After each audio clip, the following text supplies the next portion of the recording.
It was evident that his mind was not in working order yet, and his ideas needed clarifying, for often in the middle of plaintive strain he would find himself humming a dancing tune that vividly recalled the Christmas Polonaise, especially the Stout Frenchman, and put an effectual stop to tragic composition for the time being.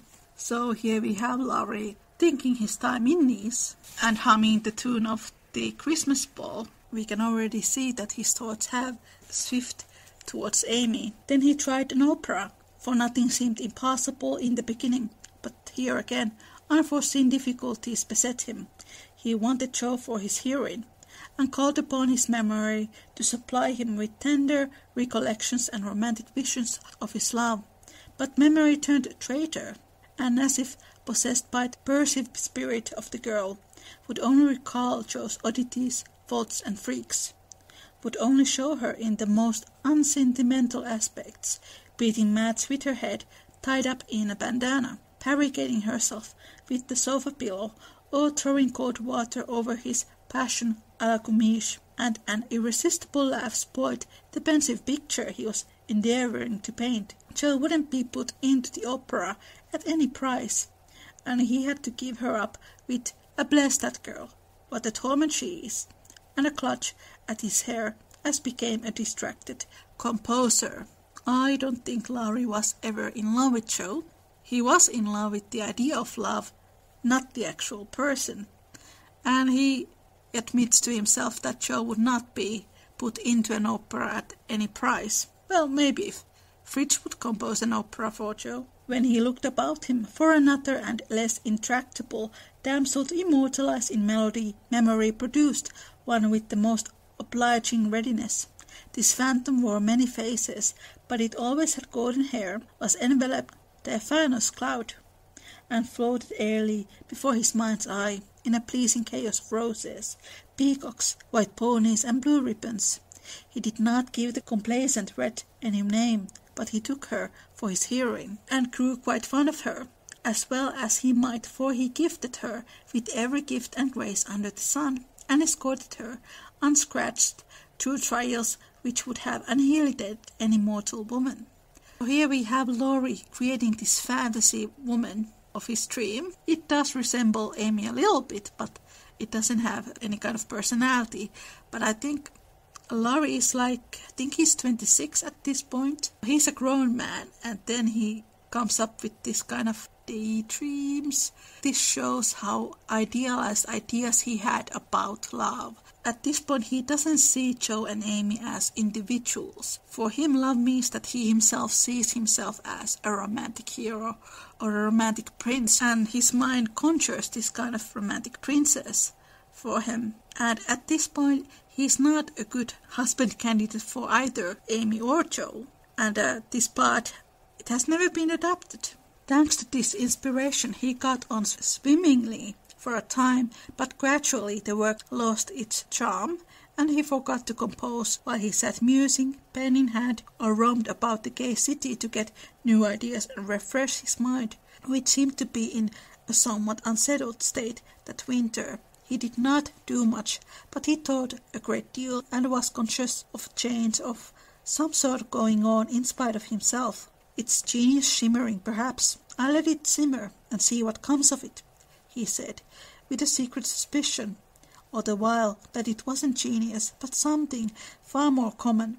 Whatever it was, it simmered to some purpose, for he grew more discontent with his desultory life, began to long for some real and earnest work to go at, soul and body, and finally came to the wise conclusion that everyone who loved music was not a composer, returning from one of Mozart's grand operas, splendidly performed at the Royal Theatre. He looked over his own, played a few of the best parts, sat staring up at the bust of Mendelssohn, Beethoven, and Bach, who stared benignly back again. Then suddenly he tore up his music sheets, one by one, and as the last fluttered out of his hands, he said soberly to himself, "She's right. Talent isn't genius, and you can't make it so.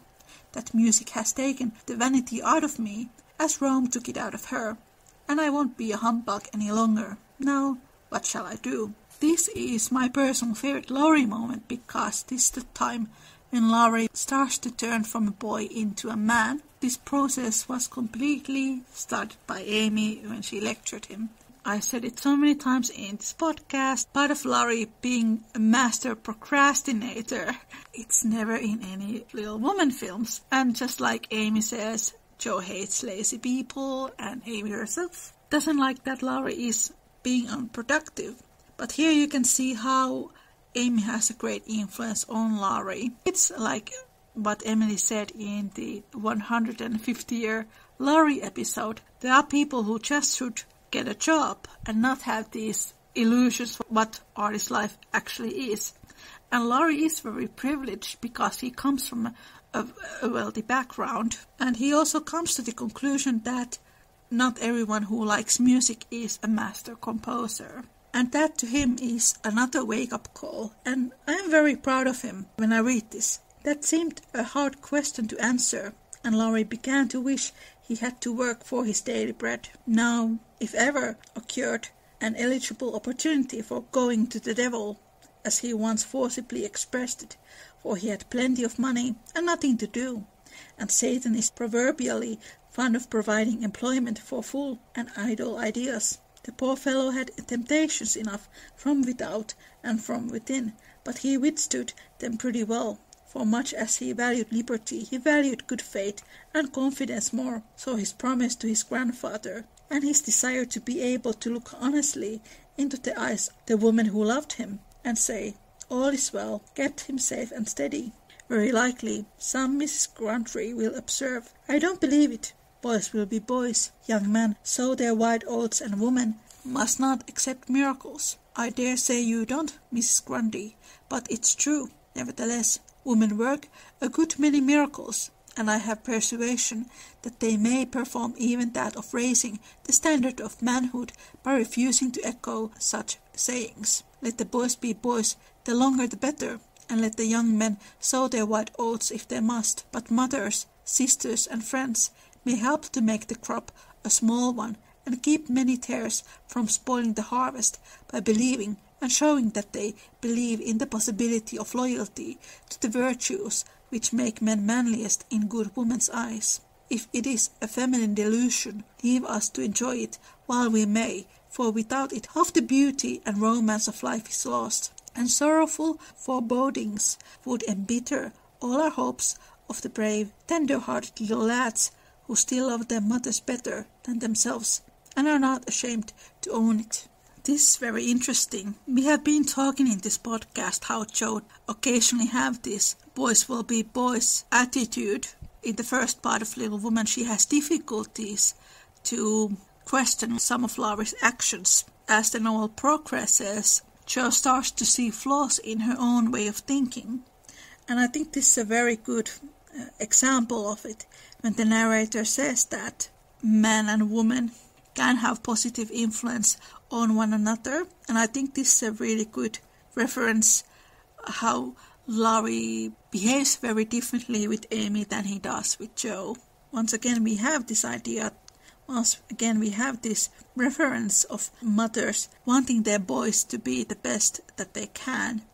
And Jo always had more of a maternal relationship with Laurie. And Louisa May Alcott had very maternal relationship with the young boys who were models for Laurie. This is a very feminist idea for the 19th century. In Little Man there is a scene very similar to this where I think it was Dan who Jo says she and Friedrich hope that in the future there is a world where man and woman respect one another and learn from one another and grow to be better people. Laurie thought that the task of forgetting his love for Jo would absorb all his powers for years, but to his great surprise, he discovered it grew easier every day. He refused to believe it at first, got angry with himself, and couldn't understand it, but these hearts of ours are curious and contrary things, and time and nature work their will in spite of us.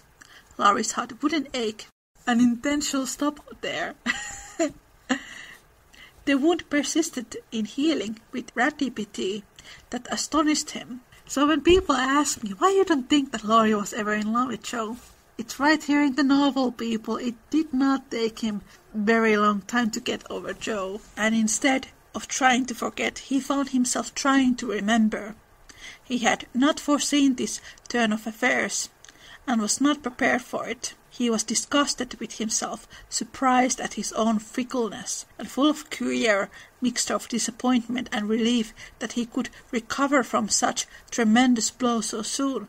He carefully stirred up the embers of his lost love, but they refused to burst into a blaze. There was only a comfortable glow that warmed and did him good without putting him into a fever, and he was reluctantly obliged to confess that the boy's passion was slowly subsiding into a more tranquil sentiment, very tender, a little sad, resentful still, but that was sure to pass away in time, leaving a brotherly affection which would last unbroken to the end. I will add million explanation marks to the air now. Laurie was never in love with Joe, he was just horny. I think it also shows that he didn't really knew what love really was, but he grows to learn. As the word brotherly passed through his mind in one of these reveries, he smiled and glanced up at the picture of Mozart that was before him.